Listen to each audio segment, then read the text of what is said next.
Career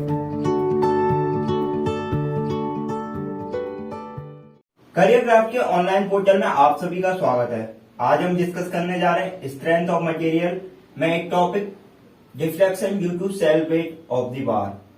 suppose ये एक cylindrical bar है जिसकी लेंथ L है, क्रॉस सेक्शनल एरिया A है, मॉड्यूलस ऑफ इलास्टिसिटी E है। अब इस पर कोई लोड नहीं लगा, इसका जो सेल्फ वेट है उसकी वजह से इसमें कितना डिफ्लेक्शन आएगा उसे कैलकुलेट करते हैं। इसकी डेंसिटी हम मान लेते हैं गामा। अब इसके सेल्फ वेट की वजह से इसका कितना डिफॉर्मेशन होगा उसको हम कैलकुलेट करते हैं। अब हम इसको कैलकुलेट करने के लिए किसी भी डिस्टेंस x पर, बॉटम से एक डिस्टेंस लिया है x, उस पर एक एलिमेंट कंसीडर करते हैं dx थिकनेस का। अब ये जो dx थिकनेस का हमने एलिमेंट कंसीडर किया है वो कुछ इस तरह का होगा। इसका क्रॉस सेक्शनल एरिया कितना है A, क्योंकि ये प्रिज्मेटिक बार है, क्रॉस सेक्शनल एरिया तो कांस्टेंट है। इसकी जो थिकनेस है वो dx है। अब इस पर लोड कितना लग रहा होगा, लोड उसमें इस सेक्शन का जो वेट है उसके बराबर इस पर लोड लग रहा होगा। और इस सेक्शन का वेट कितना है, इस सेक्शन का वेट होगा density into volume of this portion.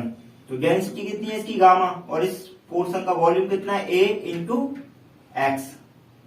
Cross sectional area A, length x, तो हमें किसी भी सिलेंड्रिकल पोर्शन का वॉल्यूम निकालना है तो A इंटू हाइट, तो हाइट या लेंथ इसकी x है। अब मॉड्यूलस ऑफ इलास्टिसिटी इस पोर्शन की भी E होगी क्योंकि पूरे बार की E है। तो अब हमें इस बार में जो सेक्शन में जो हमने एलिमेंट कंसीडर किया है dx थिकनेस का, इसमें जो डिफॉर्मेशन है उसे हम कैलकुलेट करते हैं d डेल्टा से हम डिनोट कर देते हैं। Delta is the total deformation of the bar due to self weight. Delta is total deformation. अब change in deformation in a single strip that we have considered, तो ये कितना होगा PL/E, जो प्रिज्मेटिक बार के लिए डिफ्लेक्शन का फॉर्मूला PL/E होता है। तो अब इसमें इसे हम प्रिज्मेटिक बार मान लेते हैं एक बहुत ही छोटी थिकनेस की। तो इसके लिए P की वैल्यू कितनी है, P की वैल्यू कितनी है गामा AX, L की वैल्यू कितनी है dx, और इसका एरिया कितना है, एरिया तो A है और E की वैल्यू E है। तो ये इस सेगमेंट में डिफ्लेक्शन हो गया। अब हमें टोटल डिफ्लेक्शन निकालना है, तो क्या हम इसे इंटीग्रेट कर देंगे, कहां से लेके कहां तक, x की वैल्यू कहां से वेरी कर रही है, x इक्वल टू 0 से लेके x इक्वल टू L तक। तो यानी कि इसका हम इंटीग्रेशन कर देंगे x इक्वल टू 0 से लेके x इक्वल टू L तक, यानी कि gamma AX dx upon EA, और लिमिट है 0 से लेके L। A से A कट गया, डेल्टा इक्वल टू गामा और E कांस्टेंट या बाहर आ गए, 0 से लेके L x dx का हम इंटीग्रेशन कर देंगे।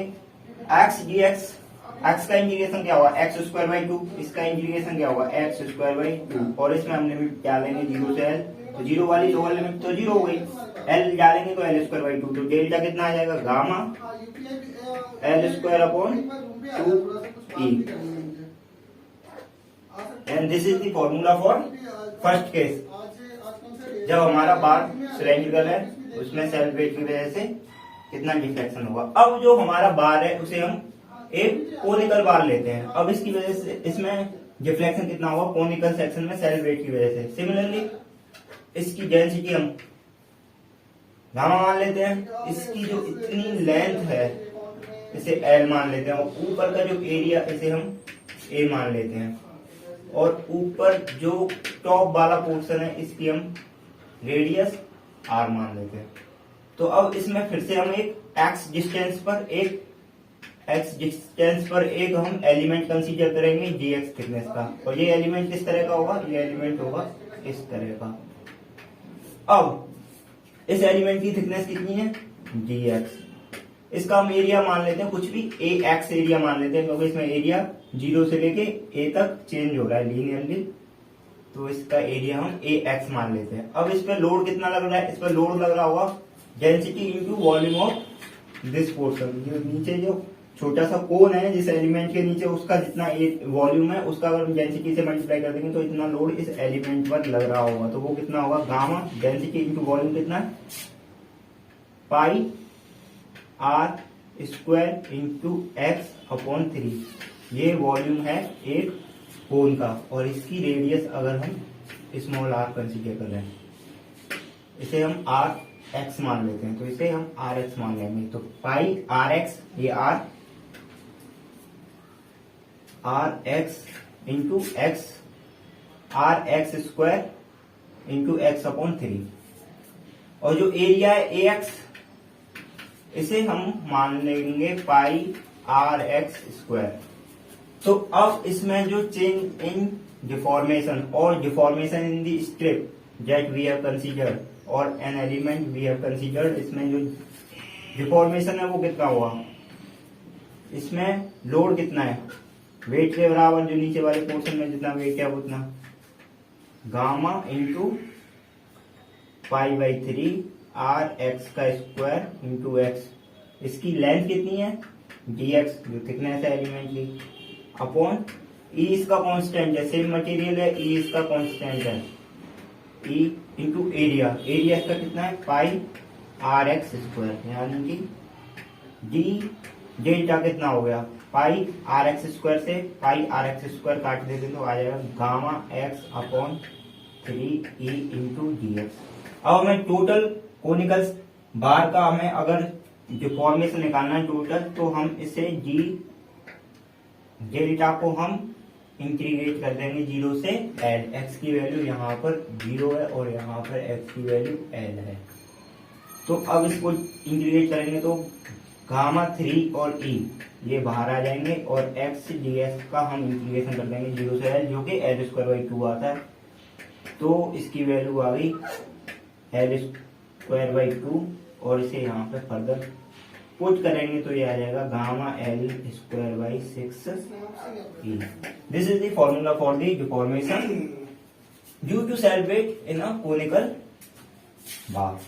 अब ये दो क्वेश्चन है हमारे पास जिसमें हमें इलोंगेशन निकालना है, ई हमारा कांस्टेंट है। तो पहला एक जो बार है ये हमारा इसका जो क्रॉस सेक्शनल एरिया है ए बाई ए का है, एक एंड पे जो क्रॉस सेक्शनल एरिया है वो बी बाई बी है और इसकी जो लेंथ है वो एल है, इसकी लेंथ है एल है। अब हम इसमें पी लोड लगने की वजह से इसमें कितना इलोंगेशन होगा उसे कंसीडर उसे कैलकुलेट करते हैं।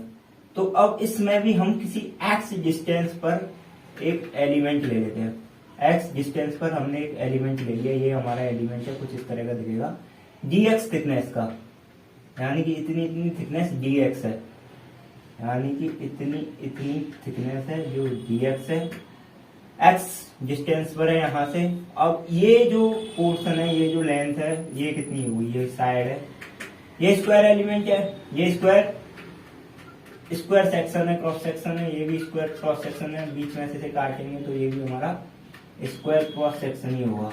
तो इस डायमेंशन को, इस लेंथ को हम कैसे कैलकुलेट करेंगे, ये किसके इक्वल होगा, ये होगा ए प्लस ए से बढ़ के बी हुई, मान लो B is greater than A plus, और चेंज कितना आया डायमेंशन में, बी माइनस ए का, बी माइनस ए कितनी लेंथ में आया, एल लेंथ में बी माइनस ए का चेंज आया। तो एक्स में कितना आएगा, इसका हम एक्स से मल्टीप्लाई कर दो तो ये इतना पोर्शन इस साइड के बराबर हो गया। तो अगर हमें एरिया निकालना है तो हम इसका स्क्वायर कर देंगे। तो अब देखते हैं, अब इस एलिमेंट में सिमिलरली जैसे हमने पिछले केस में किया था, तो हमें डी डेल्टा निकालने के लिए क्या करना पड़ेगा, पी। अब हमने क्रॉस सेक्शन कट किया by method of the section, अगर हम इसे कट करेंगे तो इस पूरे बार पे पी फोर्स लग रहा है, तो इस सेक्शन पे भी पी फोर्स ही लगेगा। तो डी डेल्टा की वैल्यू क्या आएगी, P into D X upon E constant और एरिया की value A plus B minus A X upon L का होल स्क्वायर। हमें अब इसका एलोंगेशन निकालना है, तो इसका हम कर देंगे इंटीग्रेशन फ्रॉम वैल्यू एक्स की वैल्यू 0 से एल, एक्स की वैल्यू 0 से एल, 0 से एल। तो ये आ जाएगा कैलकुलेट करने के बाद P L upon E A B. अब इस क्वेश्चन में देखते हैं, इस क्वेश्चन में जो थिकनेस है, एक जो डायमेंशन है क्रॉस सेक्शन की वो फिक्स है, वो टी के बराबर है। यानी कि इस बार जो पहले जो हमारा जो दोनों क्रॉस सेक्शन एरिया थे वो स्क्वायर थे, इस बार हमारे रेक्टेंगुलर शेप के हैं। तो अब इसमें कैलकुलेट करने के लिए इसमें फिर से जो ई है वो हमारा कांस्टेंट है, लेंथ इसकी एल है। इसमें भी सेम हम इसमें भी हम एक एलिमेंट कंसीडर करेंगे एक्स डिस्टेंस पर डी एक्स थिकनेस का, जो कि कुछ इस तरह का दिखेगा। ये जो डायमेंशन है ये डी एक्स है, थिकनेस पूरी कांस्टेंट है, तो ये जो इतनी जो साइड है ये टी के इक्वल होगी, और ये इसे हम कैलकुलेट करेंगे।